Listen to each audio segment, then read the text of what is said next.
But yeah, we would like to introduce ourselves really quickly. Firstly, thank you so much for taking the time out of your busy day to have this interview with us. We are very grateful and excited for this opportunity. So we're just going to do a little kickoff, kind of just to begin. So this is a part of our Understanding the Wind Industry interview series. And firstly, just to introduce ourselves, we are the Grove School of Engineering Wind Team. And this is Okay. actually the first time the City College of New York is participating in the collegiate wind competition. And it's very exciting. We made it to the final round, so something that everybody should be very proud of. Um, but just to get a little bit of more insight on the actual competition, there are four sub-teams within the competition. So the first one is turbine design, and then turbine testing, then there's project development, and then there's connection creation.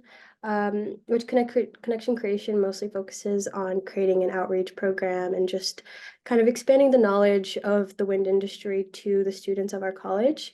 And that's what we're doing here today. So thank you so much again for joining. I can introduce myself as well. My name is Diana, and I'm currently a junior here at the City College of New York, and I'm part of the project development finance team. I would love to get a little introduction about yourself, maybe just your role, how long you've been at Vineyard Offshore, um, any insights that you have as well. Sure. Thank you for having me here today. And I'm looking forward to getting any questions if anybody has any. So please feel free to put them either in the chat or just ask at any point. I'm happy to clarify. I will try to remember to not use any acronyms, but sometimes I slip one here or there. So if there's anything that is unclear, please let me know. All right, so my name is Andrea Bonilla. I'm Senior Manager for External Affairs for a company named Vineyard Offshore. Vineyard Offshore is a US-based offshore wind developer. We are funded by a company named Copenhagen Infrastructure Partners, CIP, based out of Copenhagen, Denmark. They are a pension investment fund that invests in 100% renewable energy projects all over the world. North and Latin America, Australia, Africa, Asia. And so they have solar, wind, onshore and offshore wind, battery storage, biofuels, and another mix of renewables. There's no fossil fuels in their investments. Vineyard Offshore develops only their US-based offshore wind assets. We currently don't deal with any of their other assets. So while they do have other investments in the US, we only handle their offshore wind ones. And so we have four what are called leases, so pieces of ocean that we rent from the federal government. They are like coded with a number. So we have 501, which we are currently under construction with for a project named Vineyard Wind. It is an 800 megawatt project for the state of Massachusetts. It interconnects into a substation called in the town of Barnstable, and it made landfall on Coble's Beach on the Cape. So all the onshore construction is already finished, and we are underway with offshore construction right now. We have 5 turbines fully connected and producing power to the Massachusetts grid. And by the end of this year, we will have 62 13 megawatt turbines producing power for Massachusetts. So pretty cool. That is our most advanced project, and we have 3 other what's called leases. The leases are obtained from the Bureau of Ocean Energy Management, from BOEM. BOEM undergoes a process by which they evaluate a section of the ocean, and then they pick what is the most viable after conducting a lot of environmental and stakeholder outreach to see what is the optimal area to actually be leased out for a potential offshore wind farm.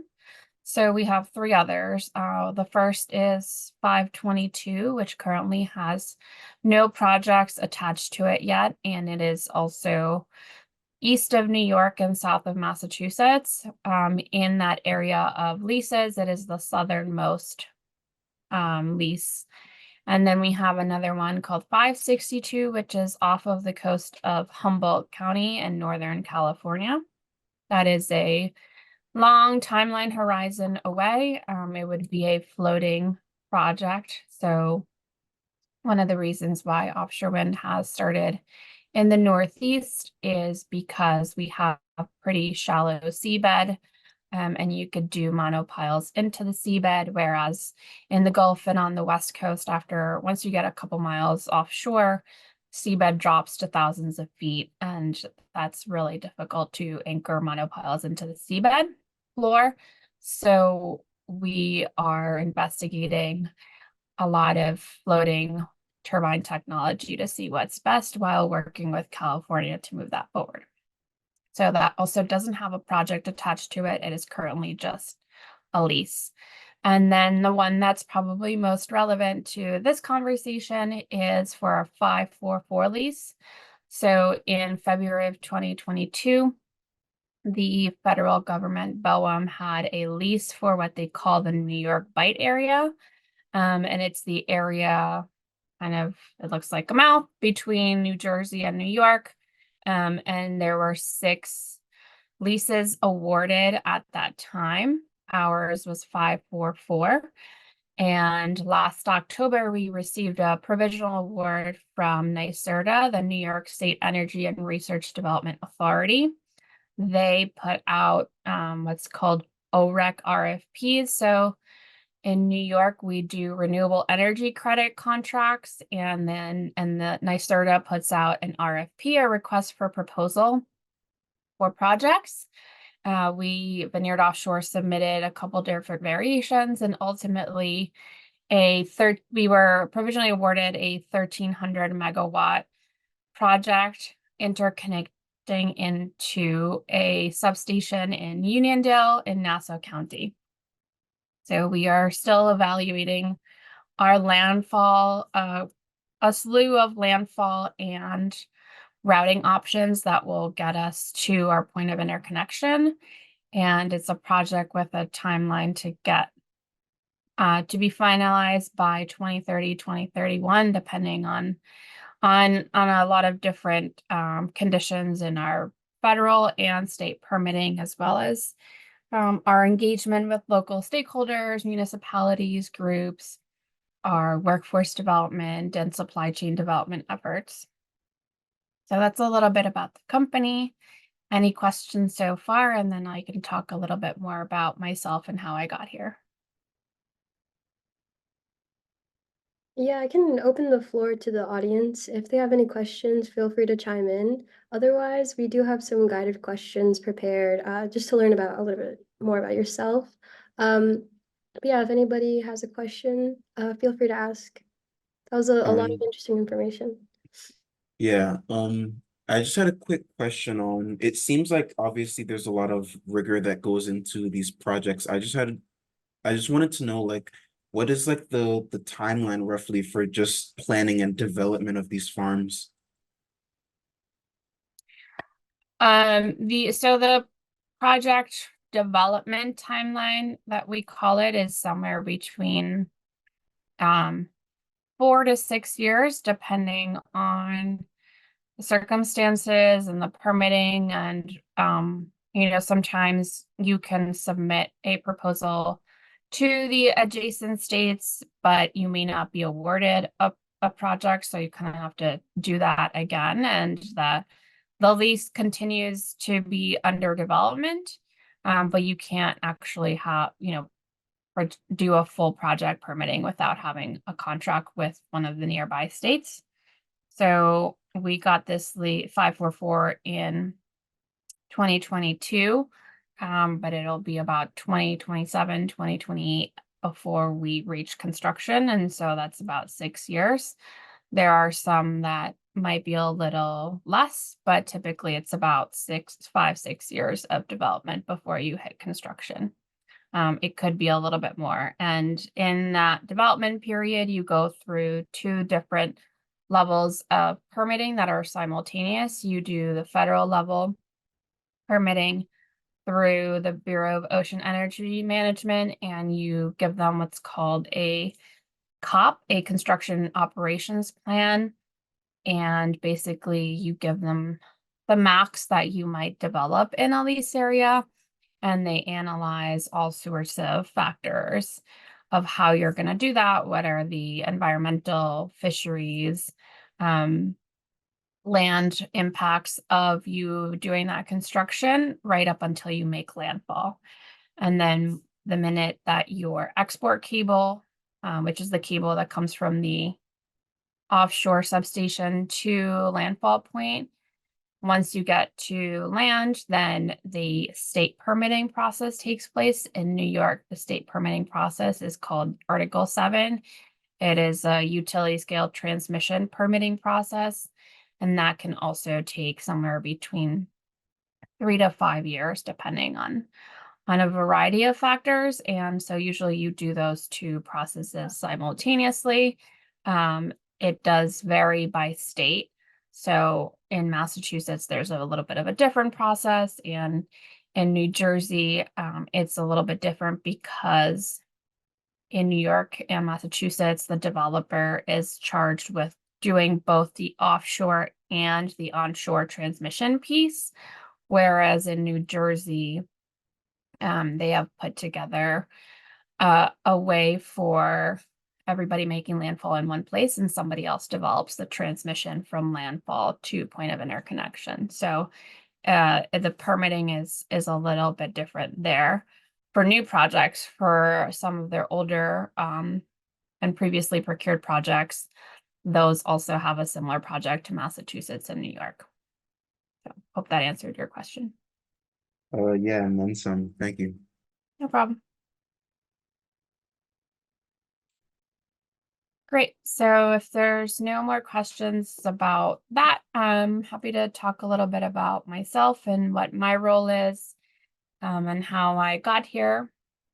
I have been here for a little bit over a year and a half. I do external affairs, which means I coordinate all our outreach and make sure that it aligns with our permitting and development timelines, and that we're doing accordingly to those timelines, but also just outreach in general to all the communities that might be affected by our transmission and by our landfall and by our interconnection, and talking to municipal, so county, town, village, and state level government, as well as coordinating with colleagues who do workforce development efforts, who work with community-based organizations on making sure that we are creating opportunities for disadvantaged communities on the workforce side and on the supply chain side.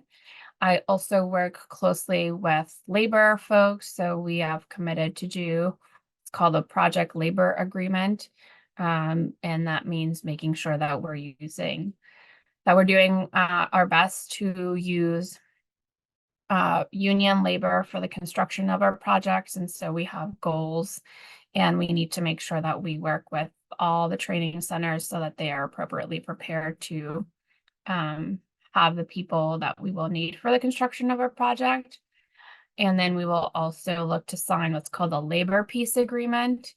The details of that are kind of still being worked out, but that's just an additional level of cooperation with labor. And so my role is to kind of oversee that and making sure that we're working in conjunction and together collaboratively to make sure that our permitting processes move forward, but also, and more importantly, making sure that the work that we're doing is responsive to the community's needs and to how we make sure that, because it is a brand new industry and there are so many opportunities for economic and workforce development, that we're doing the right kind of programming with community partners so that businesses can be upskilled and prepared for being able to take advantage of opportunities.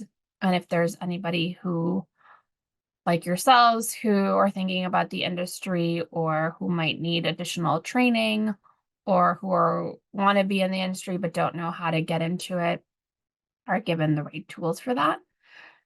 Before Vineyard, I was at a company named Eversource, Eversource is a Northeast-based utility, and up until recently, they were 50-50 partners with a Danish company named Ørsted on 3 projects and a lease from the federal government. I did similar work there, working with local community members and government. Before that, I was at a statewide nonprofit called the Workforce Development Institute. And the Workforce Development Institute was founded out of the AFL-CIO labor movement about 40-50 years ago.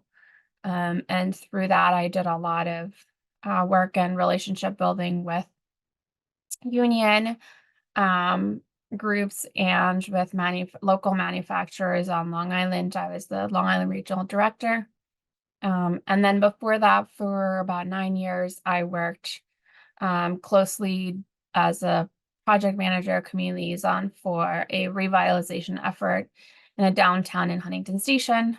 So for the majority of these roles, it's really all about doing a lot of stakeholder outreach, coalition building, and making sure that that we're working closely with all partners and at the community-based level, nonprofit level, and government level for moving projects forward.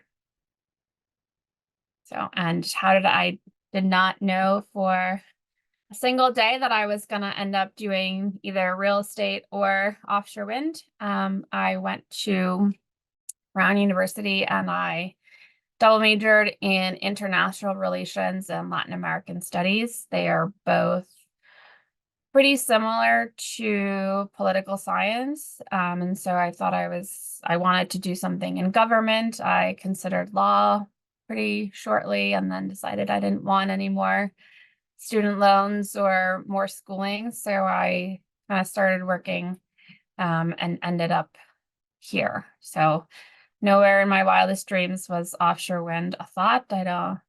I don't think anybody was really even talking about it back when I was in college, but I think my most important tool was being able to, I learned how to learn, and I learned how to adapt and build relationships and understand the importance of all levels of government and how they interplay with people. And that's kind of what I do now.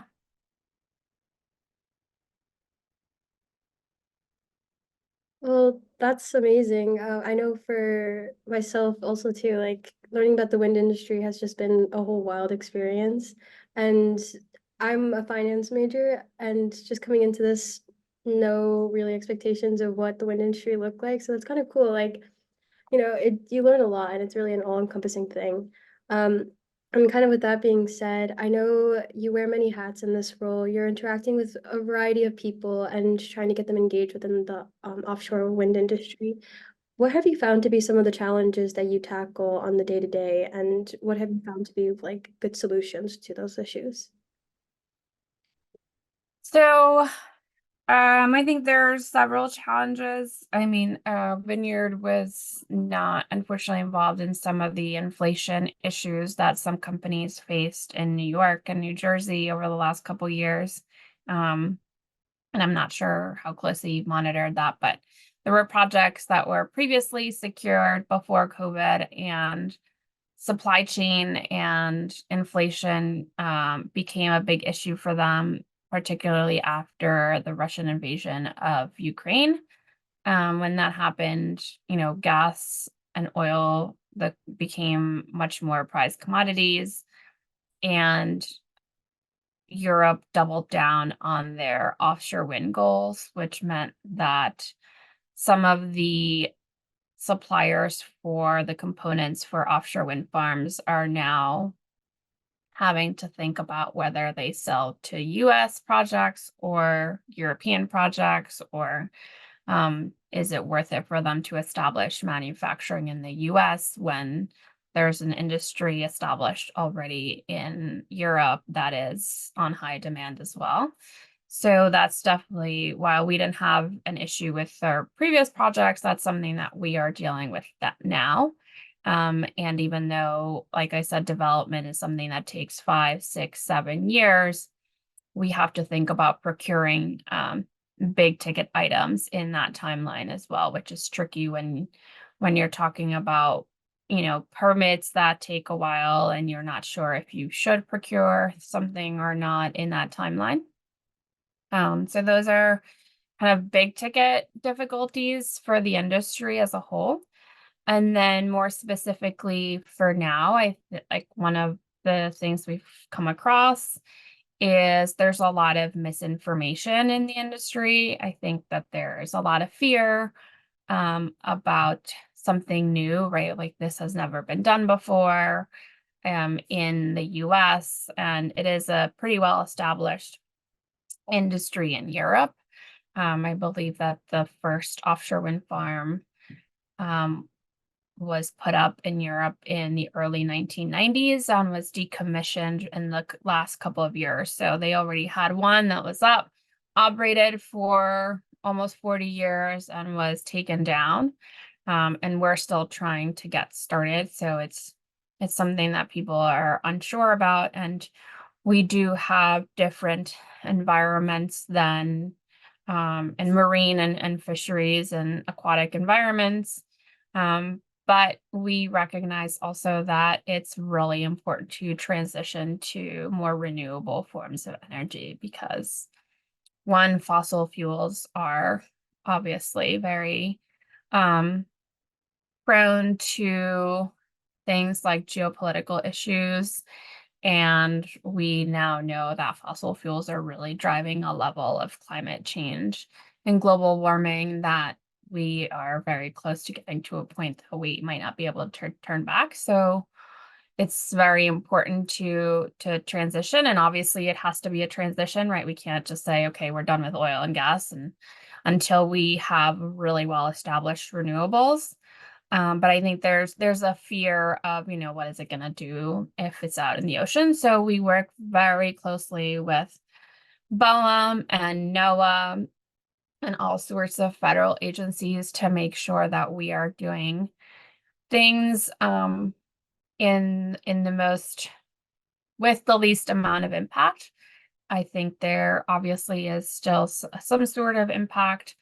But we try to do it as closely as possible, working with all sorts of different stakeholders and based on a lot of scientific information so that we are respecting the environment while we are doing these efforts to also mitigate some of climate change.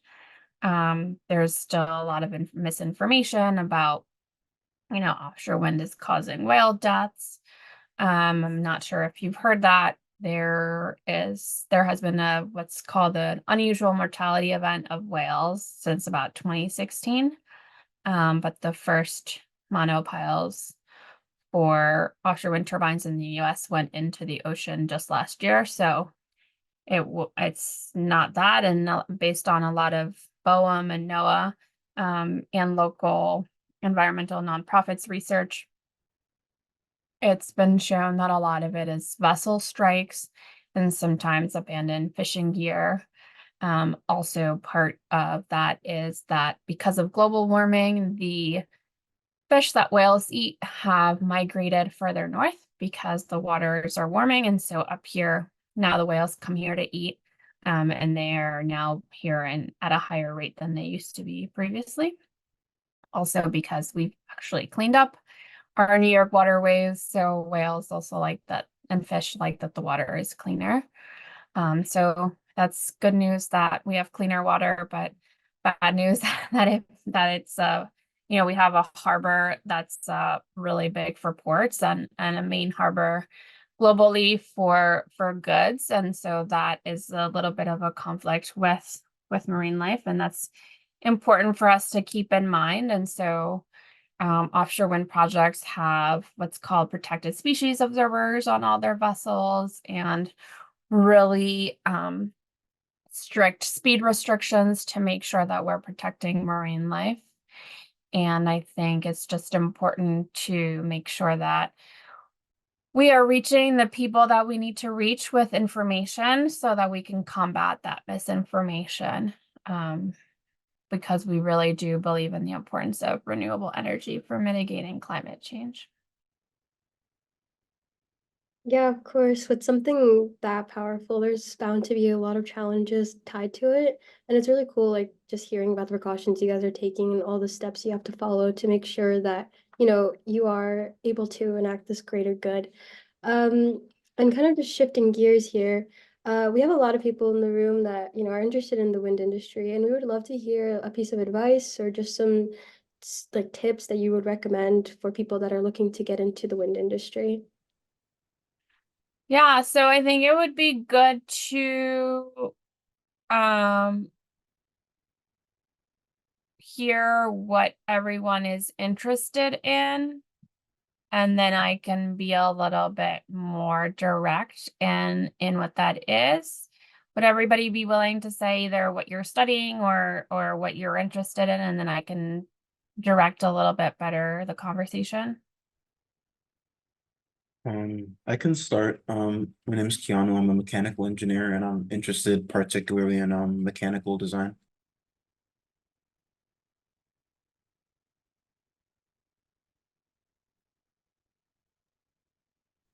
Hi. Yeah, my name is Naima. We've communicated through email. I studied environmental earth system science with a focus on hydrology and climate.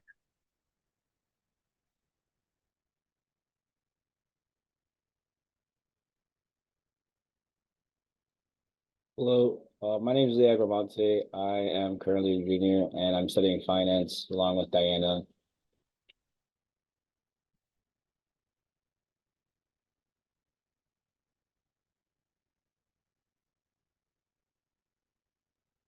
Hi, my name is Natalia.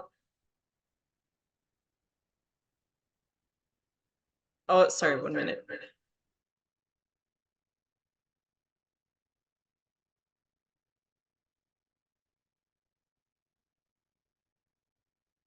Oh, sorry, I had an echo.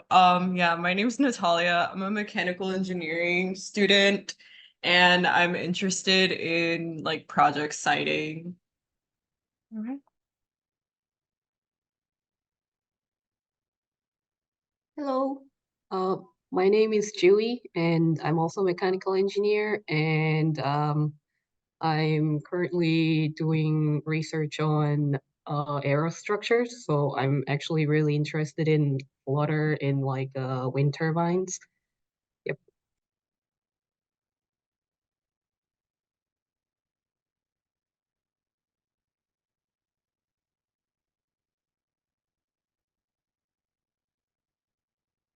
Is that it? Anybody else?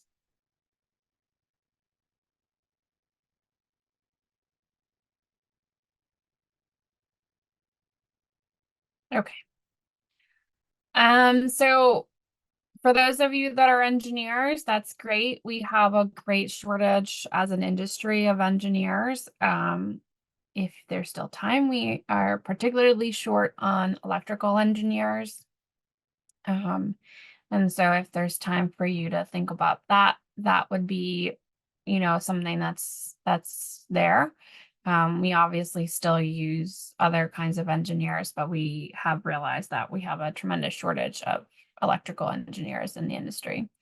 Finance obviously is definitely one of the biggest things. I think I get messages from our finance team almost every week. The numbers are constantly changing and there's a lot to look at if you think about the lifetime of a project and them being somewhere between $4 to $6 billion projects in that lifetime.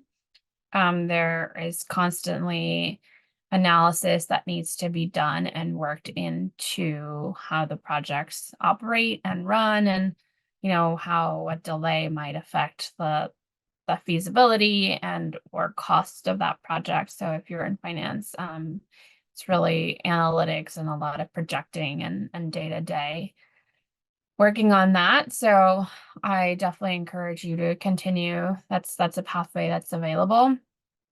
For anybody that's more interested in the offshore, it kind of falls into what's called our development side, and the development department has many different aspects of that, including the environmental analysis, or just what's called the project development envelope, which is just looking at what kind of monopiles or how you're gonna make the project be constructible, whether it's anchored or floating. And then on the environmental side and biology side, also, that's very important because we do part of our permitting processes is so involved with that. So I think all of you have a way of ending up. I think, some of my most mentioned advice is that you look at what you really like to do and then figure out how to make it be a part of the industry, because I think that almost everybody can end up in offshore wind. And I think the second piece is that you think about not just how it fits into offshore wind, but also renewable energy altogether, and energy generation. I think we are moving towards the direction of incorporating offshore wind into our energy mix because we need it, but we might end up using hydrogen 20 years down the road, and offshore wind might be obsolete down, in 20, 30 years. And so one of the more important aspects is how do you think big picture about energy and how your skills for a career align in that, and how you can adapt and kind of reapply the skills that you learn now for that.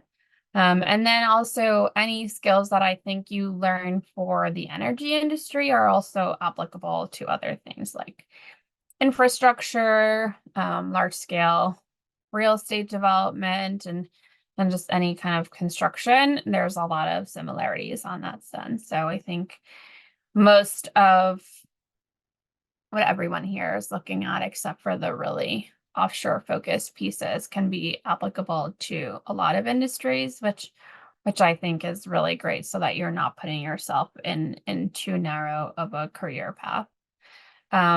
For working at Vineyard Offshore has listings constantly of jobs.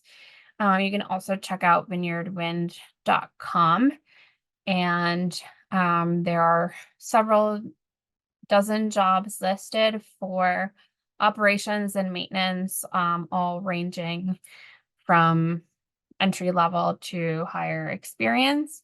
Vineyard Offshore also has an internship program. Right now, it's only operating out of our Massachusetts office until we have a full-fledged New York office.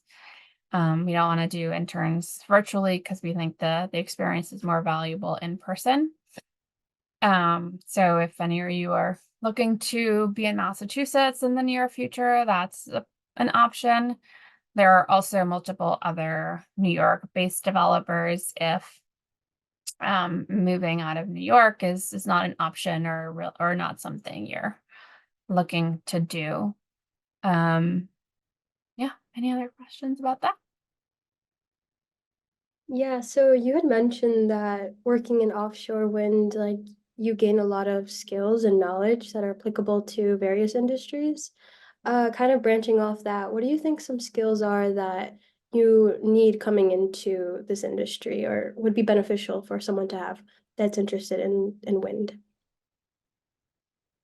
So I don't think that there's a lot of skills overall for wind. I think it depends on what career path you're going to be doing in the industry. I think I was lucky in that I had a little bit of offshore wind experience, but it's still pretty new. So I think I am not the norm. We have a lot of people who come from other industries, and it's more about what skills they bring. And, you can kind of learn the industry, but the skills are really what's important. So whether you're an engineer and you're really good at that, or you're really good at data and number analysis and finance, or you're really good at analyzing the environmental impacts and understanding benthic habitats and fisheries and marine migration patterns and things like that. It's more about the skills that you have that can carry over and how you apply them to what's going to be needed in the industry.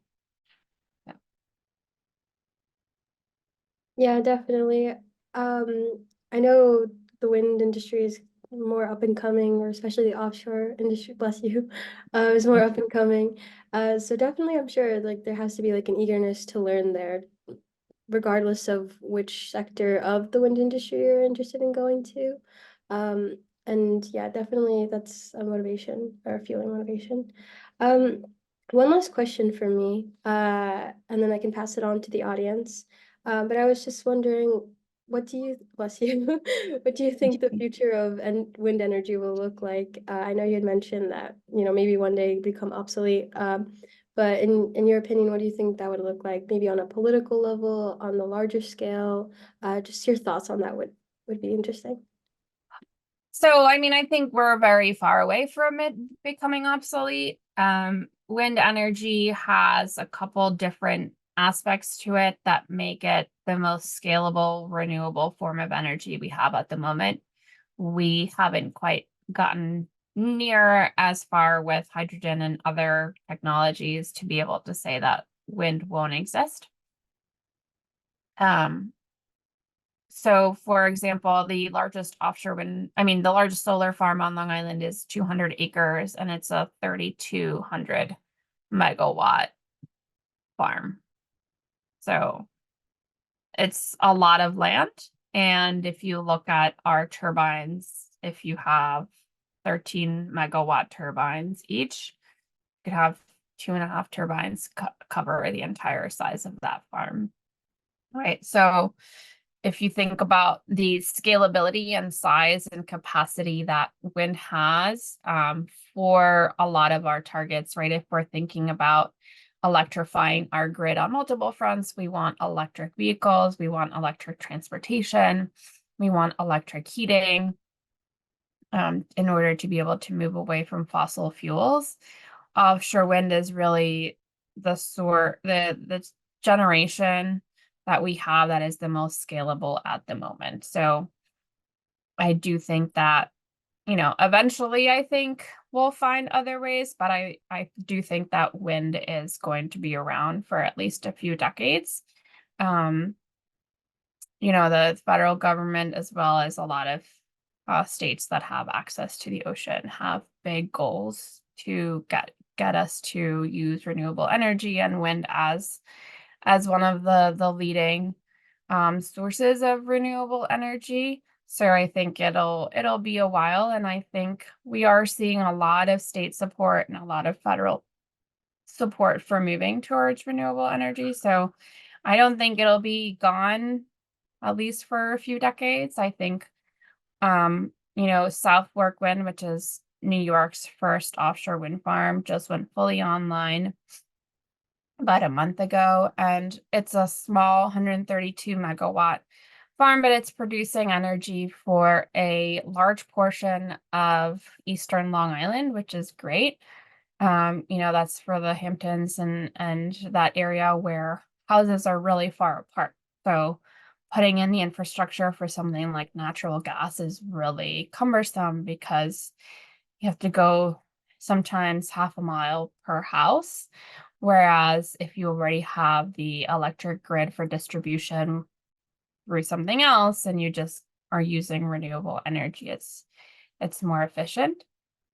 So I think, it's proving, and our project Vineyard Wind will be done by the end of this year. And I think once we get a little bit more movement and we see how efficient it can be in helping us achieve our transition to renewable energy, we'll have greater support. There is a lot of onshore wind that is already fully built out and utilized all throughout the country in the Midwest and more rural areas. And it's proven to be really beneficial. So I think that the support will be there. And I think that depending on what other geopolitical factors happen, we'll also see greater support for moving away from fossil fuels. Obviously, I think, even though we are a renewable energy company, we also understand the importance of having a transition and making sure that we still have reliable electricity and energy for people, whether it's heating in winter or, AC in the summer, we don't by any means want to deter from people having the energy that they need. So we do believe in doing what we can until we have a well-established transition. And in terms of other energies, who knows? I mean, I know that they're, National Grid has a lot of work that they're doing at SUNY Stony Brook on seeing if their grid pipelines and infrastructure can be used potentially for hydrogen, because hydrogen as an energy source needs to be carried as a gas. And so if we already have that infrastructure, can we utilize it for another method instead of for methane gas? We also know that food waste is a big issue, but there are some biofuel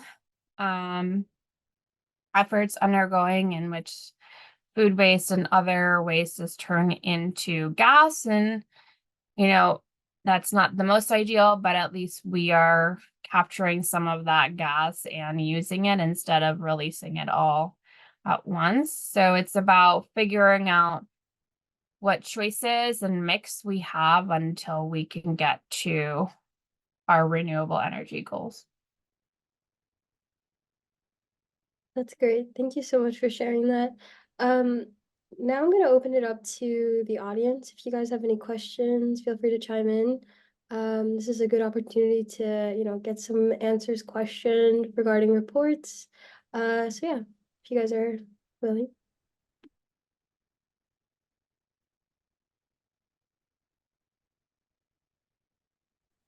I just had a quick question on, with regard to our project, I'm working on the transmission for our project development.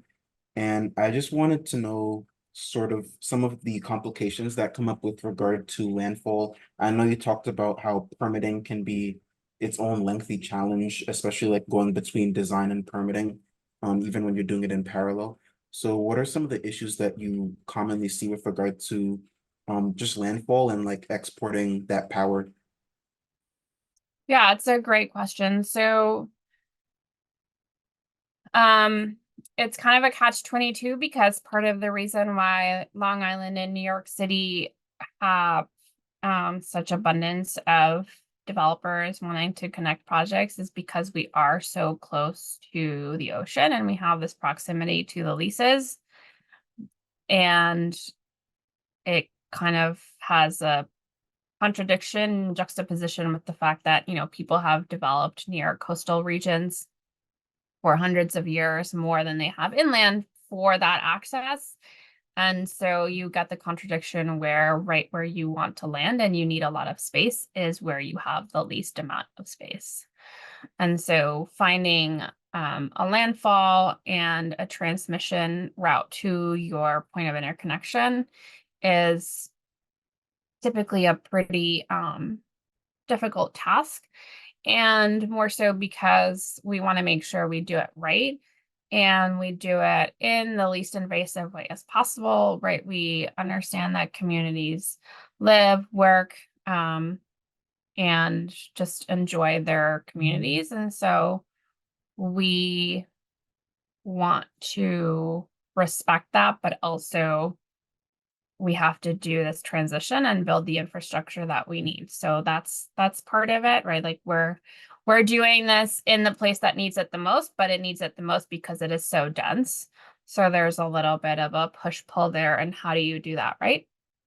And make sure that you find the land. And sometimes, like we need land for a substation, and finding 10 acres is not an easy task in densely populated areas. And then the second piece of that is that we are also in areas where our infrastructure is very old. So our energy transmission, electric transmission does not currently have the capacity to receive the injection of power that comes from offshore wind, because like I said, it is a lot, right? It's 1,300 megawatts versus a 200-acre solar farm producing 32 megawatts. It's a ridiculous jump in amount of energy. And so upgrading our existing infrastructure for transmission and distribution is also a big challenge.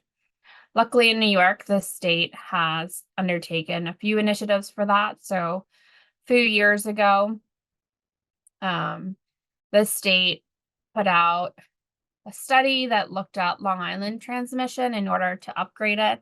And then they are also, just last year, they did that for New York City and the 5 boroughs. So New York City and the 5 boroughs is on a little bit of a 2 or 3 years behind what's happening on Long Island. But ultimately what's happening is that there will be upgraded transmission starting in Westchester and then connecting down to several substations down on Long Island. And that will upgrade the transmission cables underground and those substations so that they are able to handle the load generated by offshore wind and then able to distribute reliably the energy that comes from offshore wind. So it is a problem, but it's being looked at and we're working collaboratively on that. And we'll then be able to connect our project into the grid reliably once those upgrades are done.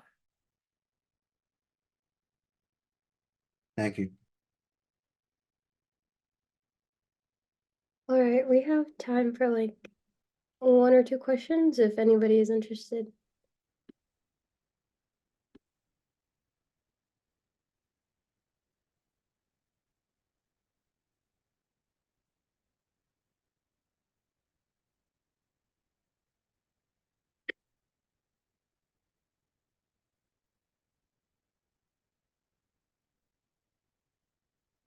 All right. Well then I wanted to shift over and open the floor up to you if you had any questions for us regarding the project, the competition.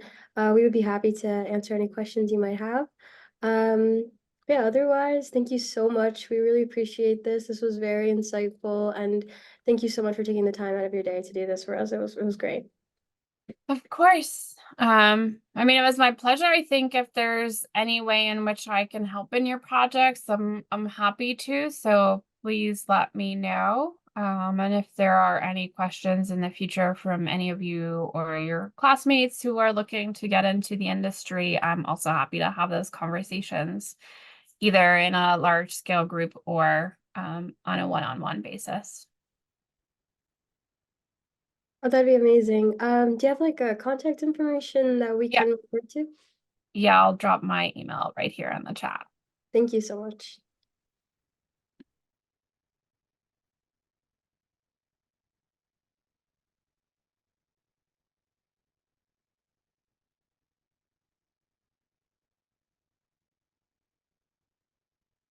All right, but it looks like that wraps up our questions.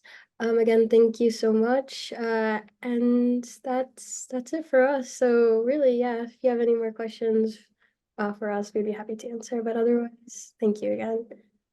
Great. Thank you all. Thank you, Andrea. All right. Thank you for your Bye, time. everybody. Good luck.